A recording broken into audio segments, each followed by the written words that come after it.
जय हिंद मेरे शहर शहरनियों और आप सभी का स्वागत है आपके अपने YouTube चैनल प्रीतम एकेडमी परिवार में और मैं हूं पंकज कुमार। तो बात करेंगे आज के इस वीडियो पे। तो वीडियो पे हम लोग देखेंगे कि सर टर्म 2 को कैसे कंप्लीट करें, क्योंकि आपको पता होगा कि जैक ने जिस तरह से आप लोगों की हालत पंचर करी हुई है, यहां तक कि आपकी नहीं, मैं सारे स्टूडेंट का बात कर रहा हूं, साथ में जितने टीचर हैं, चाहे वो यूट्यूब के टीचर हो, चाहे वो ऑफलाइन क्लासेस के टीचर हो, चाहे आपके स्कूल के टीचर हो।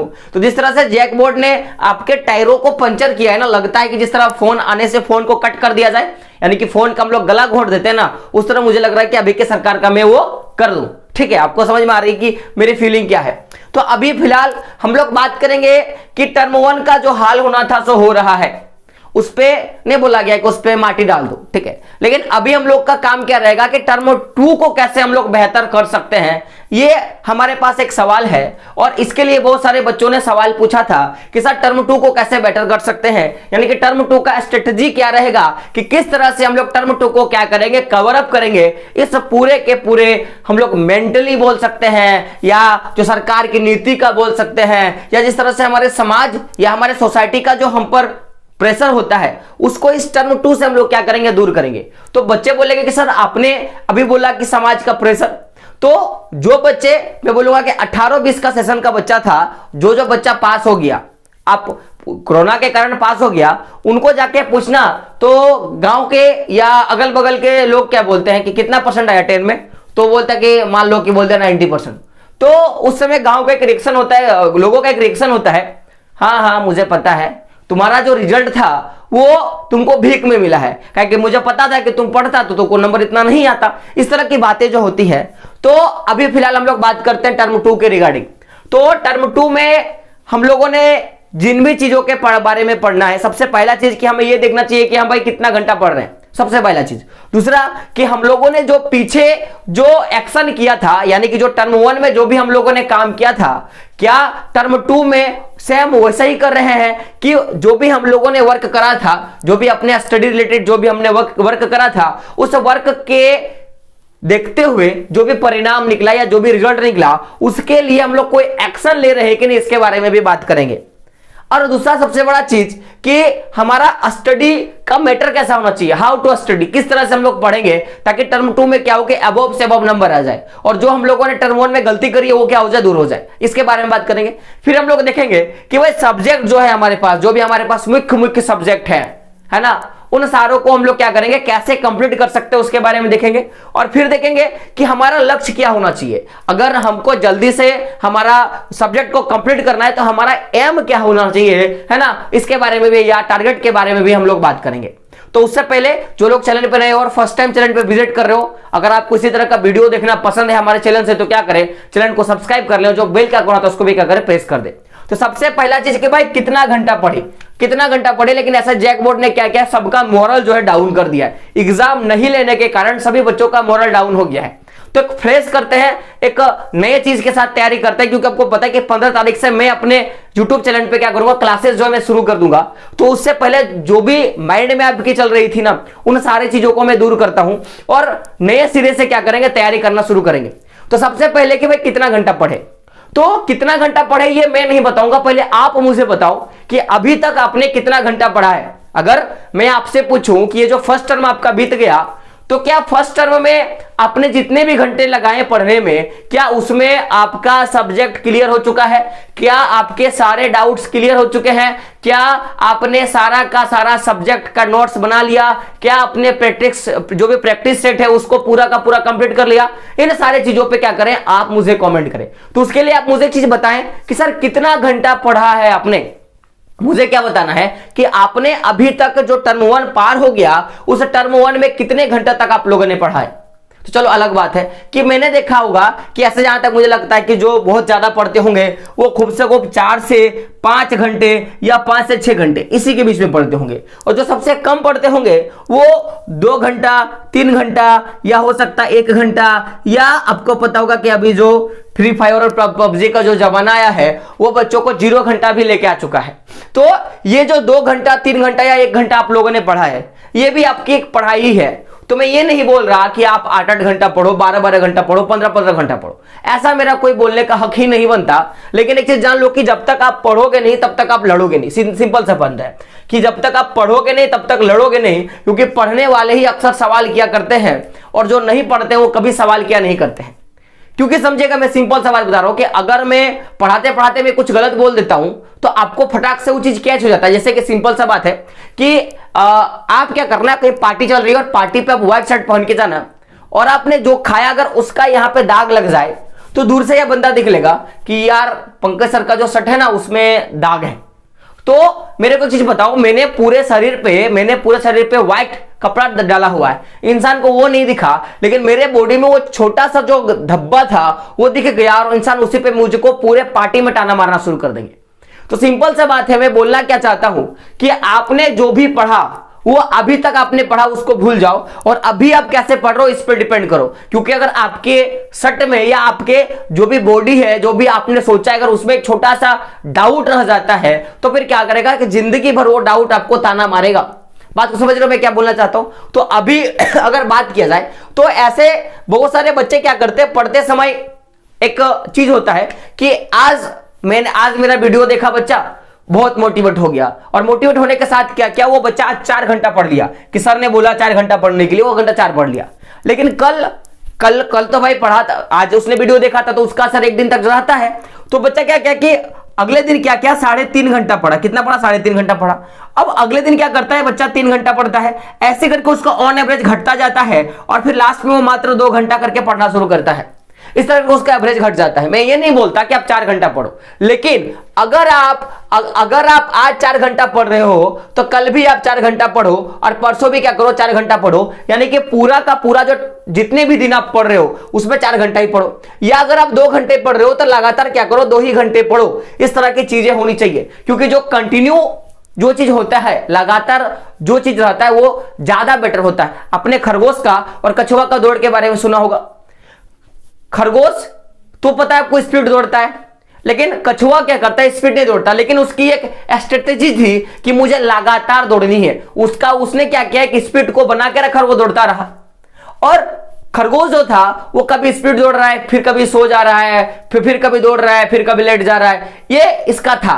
यानी कि अगर बोला जाए कि अगर एक बच्चा को अगर मैं खरगोश बना दूं और एक बच्चे को मैं कछुआ बना दूं तो मान लेते हैं कि कछुआ जो रेगुलर 2 घंटा पढ़ रहा है, 2 घंटा 2 घंटा 2 घंटा, ऐसे वो 2-2 घंटा पढ़ रहा है। लेकिन एक जो बंदा है वो क्या कर रहा है, कभी 4 घंटा पढ़ दे रहा है, फिर कभी 2 घंटा पढ़ रहा है, फिर कभी वो 3 घंटा पढ़ रहा है, फिर कभी वो 5 घंटा पढ़ रहा है। ऐसे करके वो क्या कर रहा है, लगातार मतलब कम बेसी पढ़ रहा है। तो इसकी जो पढ़ाई होगी ना वो एक तरह जिग जैग बन जाएगा। और आपको पता है कि जिग जैग में बैलेंस करना ना बहुत मुश्किल होता है। जिगजैग में बैलेंस करना बहुत मुश्किल होता है। और ये जिगजैग वाला जो रास्ता है ना, ये क्या करता है, अक्सर खाई की ओर जाता है, क्योंकि आप कभी भी अनबैलेंस हो जाओगे और गिर जाओगे। लेकिन ये जो स्ट्रेट लाइन होता है, जो सीधा जाता है, कैसा सीधा जाता है, ये अक्सर आपको आपके लक्ष्य तक पहुंचा देगा। तो आपको क्या करना है, आपको लगातार पढ़ना है। अगर आप 4 घंटे पढ़ रहे हो तो रोजाना ही आपको 4 घंटे पढ़ने हैं। अगर आप 3 घंटे पढ़ रहे हो तो रोजाना क्या कर रहे हैं, आपको 3 घंटे पढ़ने हैं। जिस तरह से आप पढ़ाई कर रहे हो रेगुलर ही क्या करो, उसको पढ़ो। तो ये तो रहा कि कितना पढ़े। तो कितना पढ़े मैंने आपको बता दें कि कितना पढ़े और साथ में आप लगा दो कि कैसे पढ़े। क्या पढ़े, कितना पढ़े और कैसे पढ़े। तो हम लोगों ने दोनों बात किया कि कितना पढ़ना है वो आप अपना टाइम मेंशन करो जब आप फ्री रहते हो, या आप जितना टाइम दे सकते हो स्टडी में कि आप बोरिंग ना हो, ठीक है, उतना देर आप पढ़ो। और कैसे पढ़े आपको पता होगा, लगातार क्या करना है, कंटिन्यू। जितना आप एक दिन में पढ़ने के लिए देते हो उस तरह से दो। दूसरा बात करेंगे, आर यू टेकिंग एक्शन। क्या आपने जो काम पीछे में किया, आपने जो भी गलती पीछे में किया, क्या आप उसके लिए एक्शन ले रहे हो कि नहीं। यह सबसे बड़ी चीज होनी चाहिए। कि आपको पता होगा कि अगर जिस तरह से अभी कोरोना बढ़ रहा था, तो कोरोना के कारण आपको पता है कि थोड़ा सरकार भी ढीला हो गया और हम लोग भी ढीला हो गए।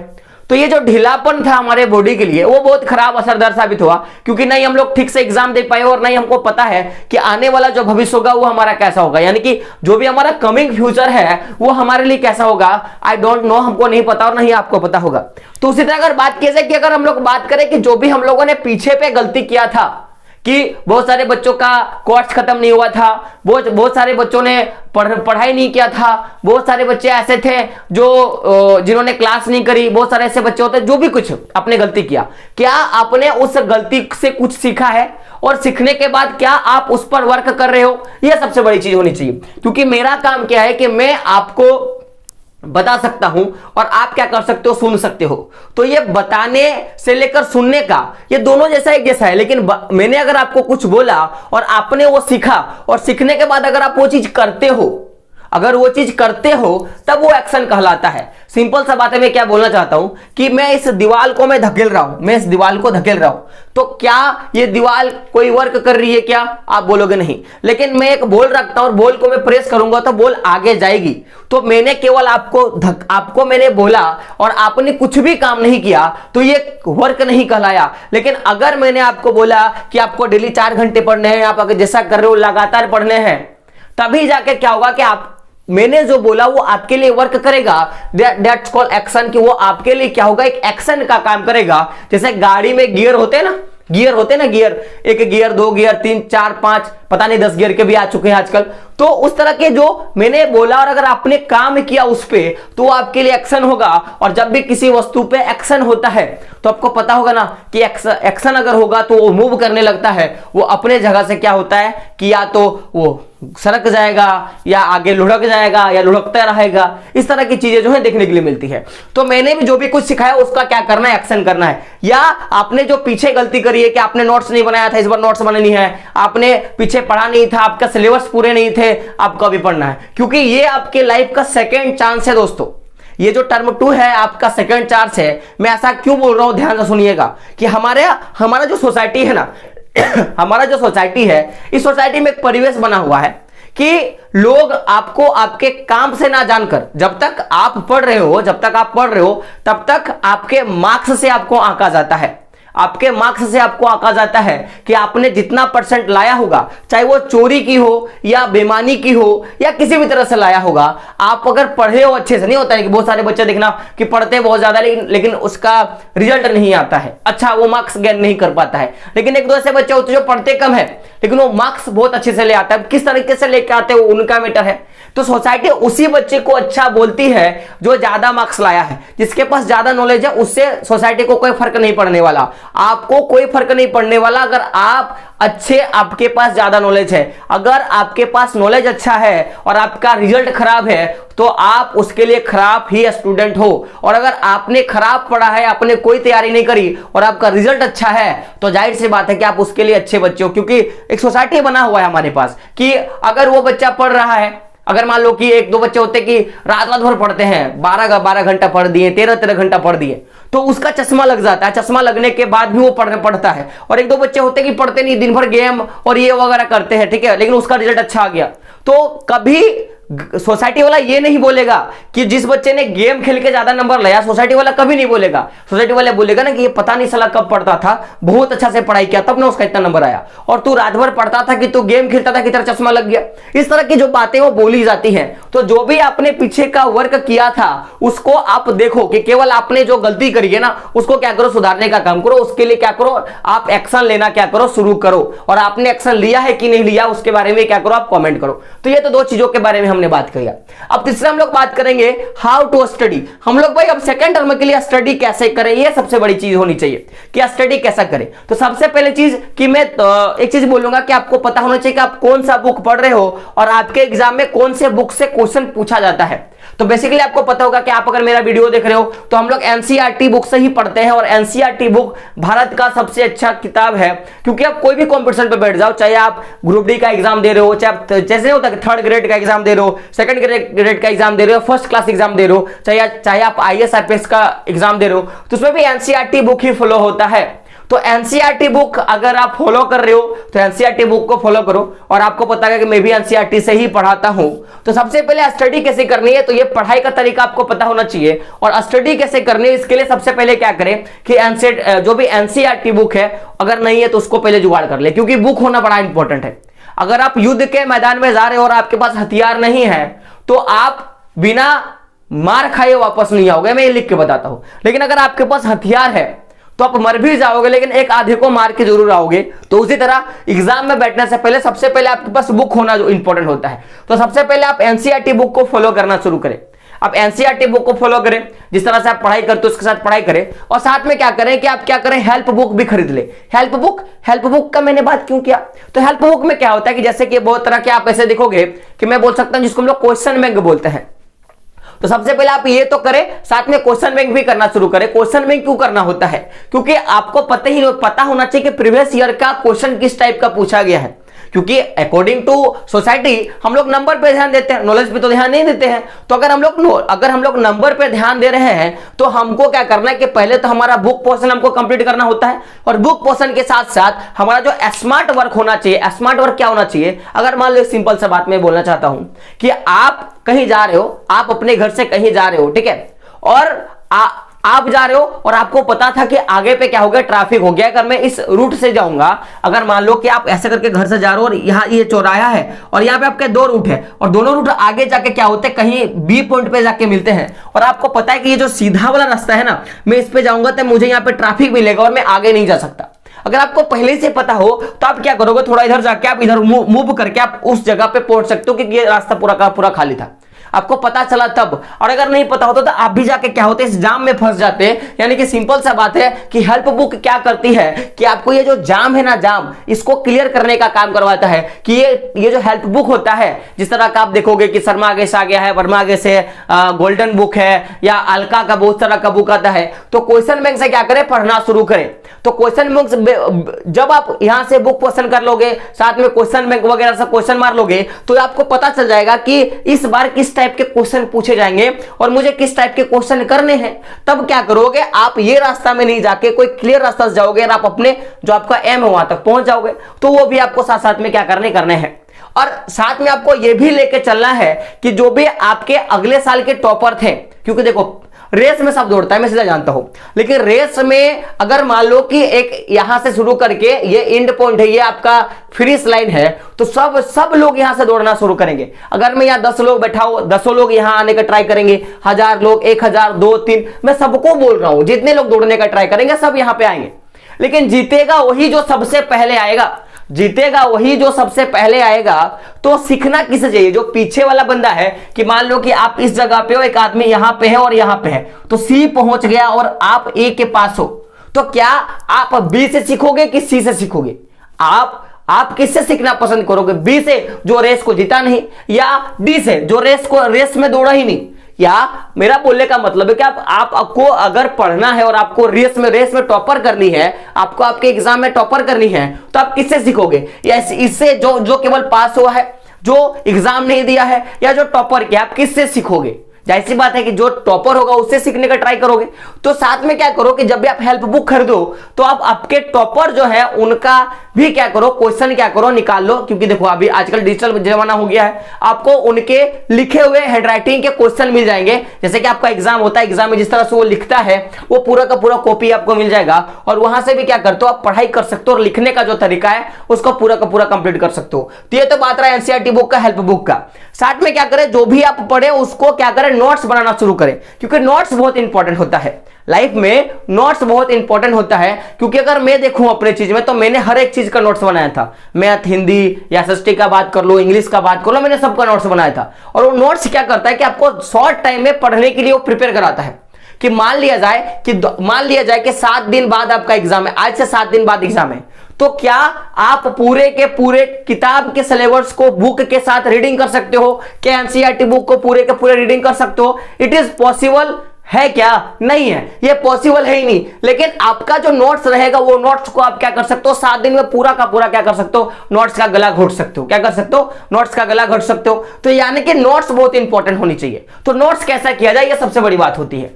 कि मान लो कि आज आपने नोट्स किया और फिर कल आपने छोड़ दिया, फिर परसों नोट्स किया, नोट्सों छोड़ दिया, ये नहीं। आपकी जो नोट्स होनी चाहिए वो रेगुलर होनी चाहिए। आपने जो भी पढ़ा, अगर आपने हिंदी पढ़ा तो उसका नोट्स होना चाहिए, आपने साइंस पढ़ा तो उसका भी नोट्स करना चाहिए, आपने जो भी कुछ पढ़ा हर चीज का आपके पास नोट्स होना चाहिए, ये चीज होनी चाहिए। और आपको पता होगा कि सेकंड टर्म आपका रिटन प्रैक्टिस है, सेकेंड टर्म में आपका रिटर्न एग्जाम होने वाला है, तो जाहिर सी बात है कि आपको क्या करना है, डेली का डेली रिटर्न प्रैक्टिस भी लगानी है।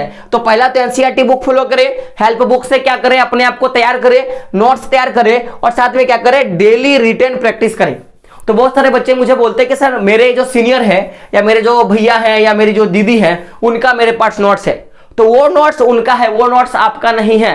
कारण मैं बता देता हूं कि अगर मैं मान लो कि मैंने एक मैप तैयार किया कि मुझे जानी है, लेकिन मैंने केवल तैयार कर दिया, मैंने एक रास्ता बना दिया कि चलो मैंने क्या किया कि मान लो कि मुझे ऐसे करना है, ठीक है, सिंपल सा आप बात को समझो मैं क्या बोलना चाहता हूं, ऐसे कर दिया लेकिन मैंने ऐसे कर दिया। अब मैंने ये क्या बनाया, आपको पता चलेगा क्या? कभी नहीं। जब तक आप अपने हाथ से नहीं करोगे आपको पता नहीं चलेगा। जैसे कि मेरा बोलने का मतलब था कि एक रोड है, एक रास्ता इधर गया, एक रास्ता यहां से गया है, एक रास्ता यहां से गया, एक रास्ता यहां से गया, मेरा मत सेंस ये था। लेकिन आप मेरे नोट्स को देख के पता कर सकते हो क्या? नहीं। तो नोट्स भले ही आपके भैया का, आपके दीदी का या किसी का हो, तो उसको भी क्या करें, खुद से बनाने का ट्राई करें, ताकि वो चीज आपको समझ में आएगा, स्पेलिंग मिस्टेक ठीक हो जाएंगी, सारे कुछ क्या हो जाएगा, ठीक हो जाएगा। तो नोट्स भी क्या होने चाहिए, आपके अपने होने चाहिए। तो ये तो पूरा का पूरा हम लोगों ने बात किया कि कैसे पढ़े और हम लोग कैसे क्या करेंगे, इसके बारे में हम लोग बात किए। अभी हम लोग बात करेंगे सब्जेक्ट के बारे में कि किस सब्जेक्ट को हमको फोकस करना चाहिए और किस तरह से हमारा कॉन्सेप्ट होना चाहिए और हमारा जो टारगेट होना चाहिए क्या होना चाहिए। ऐसे आपको पता होगा कि जैकबोर्ड के लापरवाही के कारण आपकी एग्जाम डिले पे डिले हो रही है, लेकिन टिल टू एंड अगर हम लोग बात करें, एक एंड पॉइंट का बात करें, तो आपको पता होगा कि हमारा जो एग्जाम होता है वो मार्च से अप्रैल के बीच में होता है, मार्च से अप्रैल के बीच में होता है। यानी कि मार्च का 15 तारीख से लेके अप्रैल का जो 15 तारीख होगा, इस बीच में ही जो हमारा एग्जाम होगा। बात क्लियर है? यानी कि 15 से 15 के बीच में, यानी कि ये एक महीने के ड्यूरेशन पे ही क्या होगा, एग्जाम होगा। जिस तरह से हम लोग एग्जाम को लेके चल रहे हैं, या अगर मार्च में नहीं हो, अगर अप्रैल में नहीं हो, तो मई किसमें हो जाएगा, मई और प्लस जून में होगा। ये 2 डेट हम लोग लेके चलते हैं। तो क्या आप एक चीज मेरे को सिंपल सा बात बताओ, अगर आपके घर से ट्रेन निकल रही है और ट्रेन का टाइम 7:30 में क्या होता है कि प्लेटफॉर्म से वो छूट जाता है, तो क्या आप 7:30 ही पकड़ के आओगे क्या आप 7:30 पे ही घर से निकलोगे क्या? नहीं ना। आप क्या करोगे, अगर आपको ट्रेन पकड़नी है तो आप अपने डिस्टेंस के हिसाब से, प्लेटफॉर्म के डिस्टेंस के हिसाब से घर से निकलोगे, और जहां तक मुझे उम्मीद है कि आप आधा घंटा जल्दी निकलोगे।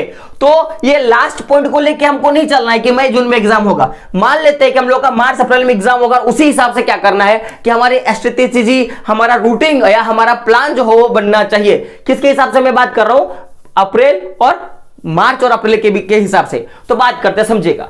अगर मार्च अप्रैल में एग्जाम होगा तो यानी कि आपको जनवरी, यानी कि अभी से क्या करना चाहिए, आपको आपका सेकंड टर्म का जो तैयारी हो शुरू कर देनी चाहिए, ऐसा मुझे लगता है। तो इसके लिए मैंने पहले ही बोला है कि ये कल 15 तारीख से, यानी कि 15 जनवरी से क्या होगा कि जो भी सेकंड टर्म का आपके तैयारी में वो शुरू करवा रहा हो, तो या तो आप अपने ट्यूशन से, आप जहां भी कोचिंग सेंटर में पढ़ते हो, या जो भी आप यूट्यूब चैनल को फॉलो करते हो उसको, या आप मेरे से भी क्या कर सकते हो, पढ़ सकते हो। तो क्लासेस जो शुरू हो जाएगी, तो आपके पास टारगेट होना चाहिए कि जो भी सब्जेक्ट है उसको कैसे खत्म करें। ये क्वेश्चन आता है बच्चों के माइंड में कि सर कैसे खत्म करें।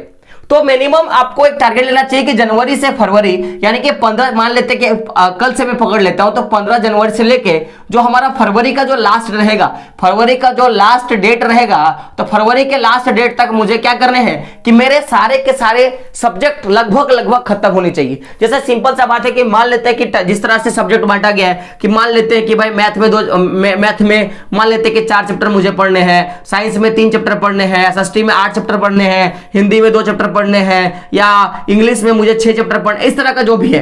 तो जितना भी ओवरऑल मान लेते कि कुल मिला के अगर मैं सब सब्जेक्ट को पकड़ लूं, तो कुल मिला के अगर देखा जाए तो आपके 12 मान लेते कि आपके पास सब्जेक्ट है जो आपको पढ़ने हैं, यानी कि 12 आपको क्या पढ़ने, चैप्टर पढ़ने हैं। तो आपके इस टाइम के बीच में करीबन देखा जाए तो आपके अप्रोक्सीमेटली 8, जो मैं कितना बात कर रहा हूं कि लगभग 8-9 के आसपास में आपके जो चैप्टर है वो कंप्लीट होना चाहिए। फरवरी तो किसका मत करो, जनवरी तो फरवरी के बीच में, क्योंकि फरवरी के बाद मार्च आने में 15 दिन के बाद, जैसे कि मैंने बोला ना कि मान लेते कि 15 मार्च से अगर एग्जाम शुरू होगा तो उसके बाद आपके पास 15 दिन का टाइम होगा, जिस बीच में आपको क्या करना होगा कि आपको रिवाइजिंग करना है, आपको रिवाइज करनी है, साथ में आपको आगे बढ़नी है, आपको प्रैक्टिस सेट मारनी है, सारी चीजें करनी है।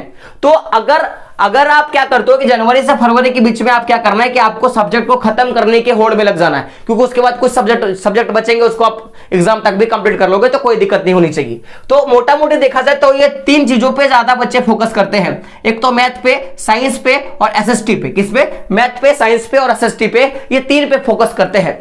तो अगर आप चाहो तो डेली का डेली आप ये तीनों को लेकर चल सकते हो। अगर आप चाहो तो जो रोज होगा या रोजाना जो होगा आप तीनों के तीनों सब्जेक्ट को लेकर चल सकते हो कि 2 घंटा आपने इसको दे दिया, 2 घंटा आपने इसको दे दिया, 2 घंटा आपको इसने दे दिया। या अगर आप 4 घंटे पढ़ते हो, मान लो कि आप 4 घंटे पढ़ते हो तो आपने 2 घंटा इसको, 2 घंटा इसको, 4 घंटे कंप्लीट। या आप अगर 6 घंटे पढ़ते हो तो 2 घंटे इसको, 2 घंटे इसको, 2 घंटे इसको। या अगर आप 3 घंटे पढ़ते हो तो 1 घंटे इसको, 1 घंटे इसको, 1 घंटे इसको। तो ये तीनों को दो, लेकिन मैटर किया जाए कि आप सबसे पहले क्या करें, 2 सब्जेक्ट को चूज करें, क्योंकि 2 सब्जेक्ट करोगे तो आपके लिए आसान हो जाएगा। लेकिन मैं बोलूंगा कि आप 3 सब्जेक्ट को चूज करें और उसके हिसाब से पढ़ें। लेकिन सबसे पहले पढ़ना कैसा है, ये सबसे पहले चीज देख ले कि आप क्या करें कि सबसे पहले जो कठिन वाला विषय है, जो भी आपको लगता है कि ये सब्जेक्ट पढ़ लेंगे तो मेरा जो माइंड पे धंसता नहीं, वो मेरे माइंड के अंदर नहीं कवर होता है, तो सबसे पहले आप क्या करें कि जो भी कठिन वाला विषय है उसको पढ़ना शुरू करें। तो आप उसके लिए बना सकते हैं, जैसे कि मान लो कि आपको जो भी मैथ है, मैथ का एक चैप्टर मेरे को बहुत ज्यादा, ये मान लेते हैं कि मैथ का एक चैप्टर होगा जो मुझे बहुत हार्ड लगता है, तो पहले उस हार्ड वाले चैप्टर को कवर करने का टाइम करें। क्योंकि देखिएगा, क्योंकि मैं एक चीज हमेशा बोलता हूं कि जो चीज कठिन है उसको पहले करने का ट्राई करें, क्योंकि आसान तो ऐसे भी आपके हो जाएंगे, जो कठिन है वही आपको नहीं होगा, वही ज्यादा टाइम लेगा। तो सबसे पहले आप क्या करें, जो भी कठिन सब्जेक्ट है उसको चूज करें। तो मान लिया जाए कि आपने क्या किया, मैथ को ले लिया, आपने मैथ को ले लिया और साथ में आपने क्या किया, साइंस को ले लिया। तो डेली डेली अगर आप मैथ साइंस के हिसाब से कर रहे हो तो सबसे पहले आपका टारगेट होना चाहिए कि जनवरी टू फरवरी के बीच में मैथ को पूरा का पूरा, मैथ और साइंस को कंप्लीट करना है। लेकिन आपके पास और एक विषय है, वो क्या, एसएसटी, तो उसको भी लेके चलो। मैं बोलूंगा तीनों को लेके चलो, तो आपके पास एक फोकस होना चाहिए कि मुझे क्या करना है कि जनवरी से लेके फरवरी तक मुझे क्या करना है, मैथ साइंस और एसएसटी को पूरा का पूरा कंप्लीट कर लेनी है। ये आपके पास टारगेट होनी चाहिए। जैसे सिंपल सा बात है कि डेली का डेली आपके पास टारगेट होना चाहिए कि मुझे ऐसी करनी है। जैसे सिंपल सा बात है कि आपके पास, जैसे आप मान लो कि कल से आपने पढ़ाई किया डे 1, तो डे 1 में क्या करो कि आप साइंस का एक चैप्टर पूरा का पूरा खत्म करो, साथ में मैथ का भी एक चैप्टर खत्म करो, और साथ में क्या करो, एसएसटी का भी एक चैप्टर क्या करो, खत्म कर लो। तो ये तो आप खत्म कर ही रहोगे। साथ में आप क्या करो कि जब मैंने एक चीज बोला था कि आप कैसे कैसे 90% ला सकते हो, उसमें मैंने बोला था कि मान लो कि अभी आपने रात को ये सारी चीजें आपने पढ़ी, तो सुबह जब आप स्टार्टिंग करोगे तब भी आप इन सारी चीजों को पढ़ने का कोशिश करो, ताकि वो आपको याद रहेगा। लेकिन आपके पास तो टाइम होता नहीं है, तो इसीलिए मैं बोल रहा हूं कि डे 1 पे आप क्या करो, चैप्टर 1 एक साइंस का खत्म कर दो, चैप्टर साइंस का, मैथ का एक चैप्टर खत्म कर दो, एसएसटी का एक चैप्टर खत्म कर दो। ठीक है, इस तरह से आपके हिसाब से। या आप 3 दिन के हिसाब से प्लानिंग कर सकते हो कि 3 दिन में मुझे क्या करना है, 3 दिन में मुझे क्या करना है कि डे 1 डे 2 डे 3 ये 3 दिन का प्लानिंग सेट कर लो कि मुझे 3 दिन में क्या करना है कि साइंस के एक चैप्टर खत्म करना है, मैथ के एक चैप्टर खत्म करना है, एसएसटी के एक चैप्टर खत्म करना है। आप ये 3 दिन का भी प्लानिंग बांट सकते हो। तो ओवरऑल देखा जाए कि आप ये तो बांट ही रहे हो कि आप 3 दिन में क्या करो कि चैप्टर 1 को पढ़ो, पढ़ने के बाद चैप्टर 1 का जितना आप पढ़ रहे हो उतना का क्या करो, हेल्प बुक से भी पढ़ लो, एनसीईआरटी बुक से भी पढ़ लो, उसका क्या करो, नोट्स कर लो, और उसका डेली क्या करो, प्रैक्टिस करो। जितना भी आपने लिखा उसको लिख कर प्रैक्टिस करो। तो पहला दिन आपने चैप्टर 1 को पढ़ा, फिर दूसरा दिन भी क्या करो, आप चैप्टर 1 सेम ही पढ़ो, तीसरा दिन में चैप्टर 1 को पढ़ो। इस तरह से चैप्टर 1 तो देखो 3 दिन में आपके एक चैप्टर खत्म हो जाएंगे। तो उस हिसाब से देखो 3 दिन में ये एक चैप्टर और ये एक चैप्टर, 2 चैप्टर और ये 3 चैप्टर, तो देखोगे तो ओवरऑल तो 3 दिन में आपके 3 चैप्टर खत्म होते हैं। 3 दिन में आपके 3 चैप्टर खत्म होते हैं।